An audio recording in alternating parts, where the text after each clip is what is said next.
Hello everyone, I'm CJ Werleman. We're filming this episode while I'm on assignment in Indonesia. But please don't forget to click the subscribe button below, and we kindly ask you please help keep our show going and growing by supporting my journalism at patreon.com/CJ Werleman.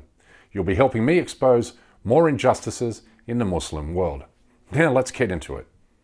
The response from the Muslim world to the devastating earthquake to hit Turkey and Syria has served up yet another powerful reminder for why I hold such a deep admiration for the Islamic religion. But to be clear, when I say the Muslim world, I'm not referring to the governments of Muslim majority countries, but rather individual Muslims of all nationalities. Because what we have witnessed in the aftermath of an unimaginable tragedy is an outpouring of solidarity and generosity from individual Muslim donors that proves once again that in a time of humanitarian crisis, Islam is the world's greatest religion, and I say that as a non-religious person. This mosque, standing unscathed amongst the rubble, serves as a perfect metaphor for what I'm about to say. You see, what makes Islam stand shoulders above other religious faiths is its solemn commitment to charity and charitable work. In fact, charity, or what Muslims refer to as zakat, is one of the 5 essential pillars of Islam, meaning Muslims are duty-bound to donate a certain portion of their wealth each year to charitable causes, whereas Christians, on the other hand, are not obligated, but encouraged to donate to the Church or Vatican, which is one of the most corrupt organizations on the planet. In other words, Christians give to greedy and corrupt leaders of the Church, while Muslims are donating to vulnerable people in desperate need of aid and comfort. The difference between the two religions could not be more striking.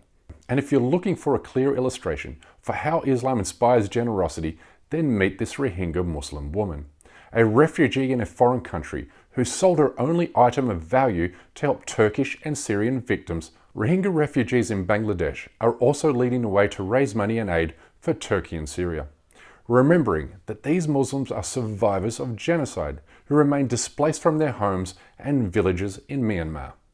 Even in their hour of need, they are helping strangers on the other side of the world cope with their own form of misery and suffering.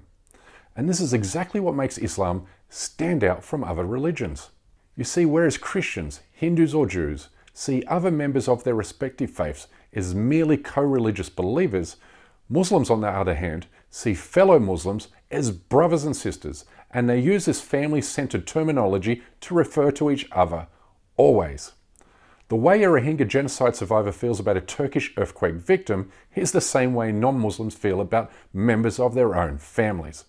In other words, 2 billion Muslims share an unbreakable bond, one that is only interrupted or temporarily severed because of great power politics or the political machinations of corrupt and powerful Arab or Iranian regimes that profit by keeping their citizens divided and powerless with hyper-sectarian propaganda. But as Arab monarchies and great powers play their games, Muslims from across the world are coming to the aid of the Turkish and Syrian people. For instance, American Muslims, who account for fewer than 4 million people, have raised a whopping $100 million, while an individual donor in Pakistan donated $30 million on his own to Turkey and Syria. And even more remarkable are the Palestinians of Gaza, who, despite being caged like animals inside the world's largest concentration camp, and despite having zero financial resources, stood in line to donate much needed blood to help Turkey and Syria. These are just a small sample of Muslims giving what they can, but one story that really hit me hard was a 74-year-old man who donated money he had put aside for his once-in-a-lifetime pilgrimage to Mecca. Umre'ye gidecekti bu yıl ama umre parasını depremzedelere göndermek üzere bize geldi, Kızılay'a getirdi. Sen hayırların en büyüğünü yaptın. Gözleri kaldı. Sana Cenab-ı Zülcelal kaç tane verecek. Ağlama. Bugün bizim aldığımız en güzel hayır bu. Hayırların hepsi güzel de bu amcamızın yaptığı bu bağışı biz ilelebet unutamayacağız. Allah. I mean, what can you say other than wow?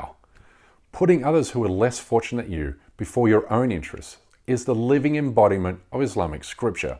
But then there are the Islamic charity organizations, such as Islamic Relief, Zakat USA, and Red Crescent, all of whom are reporting record levels of donations for earthquake victims.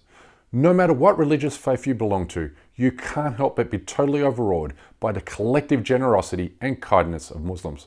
And I have witnessed this unmatched kindness through my own efforts.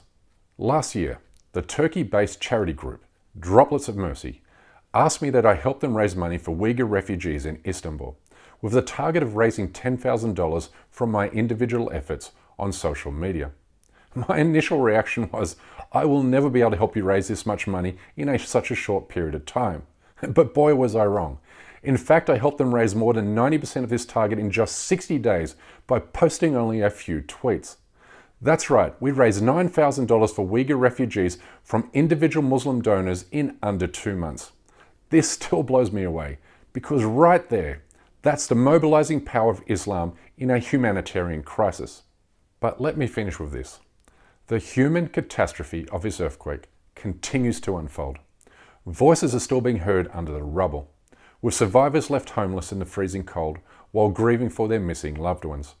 So please give what you can to trustworthy organizations like Islamic Relief, Zakat, Red Crescent, and others.